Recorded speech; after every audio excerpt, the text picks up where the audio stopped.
Emotions are the end product of past experiences. Now mine. Here. Wow. Well, a habit is a redundant set of automatic, unconscious thoughts, behaviors, and emotions that's acquired through repetition. A habit is when you've done something so many times that your body now knows how to do it better than your mind. So if you think about it, people wake up in the morning, they begin to think about their problems. Those problems are circuits of memories in the brain.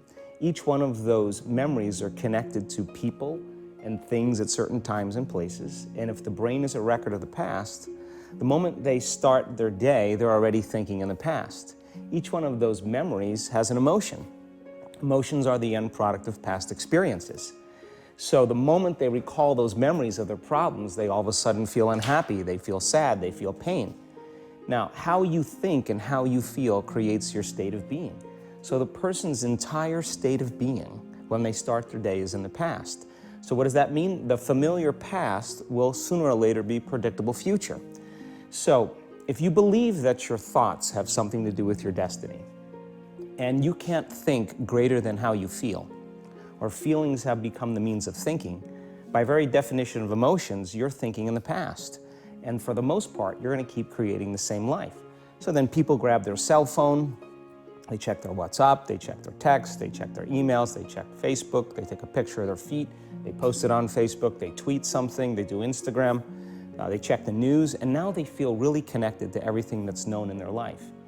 And then they go through a series of routine behaviors.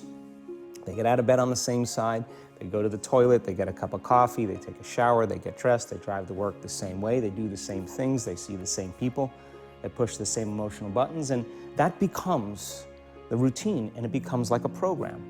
So now they've lost their free will to a program, and there's no unseen hand doing it to them.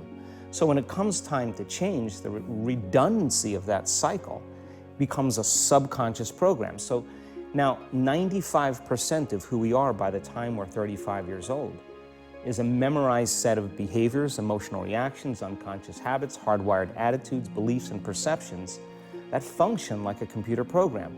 So then a person can say with their 5% of their conscious mind, I want to be healthy, I want to be happy, I want to be free.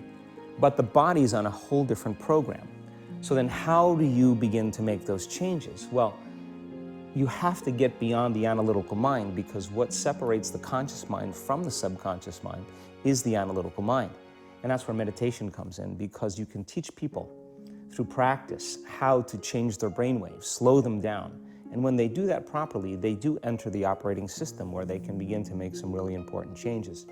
So most people then wait for crisis or trauma or disease or diagnosis. They wait for loss, some tragedy to make up their mind to change. And my message is, why wait? And you can learn and change in a state of pain and suffering, or you can learn and change in a state of joy and inspiration. And I think right now, the cool thing is that people are waking up.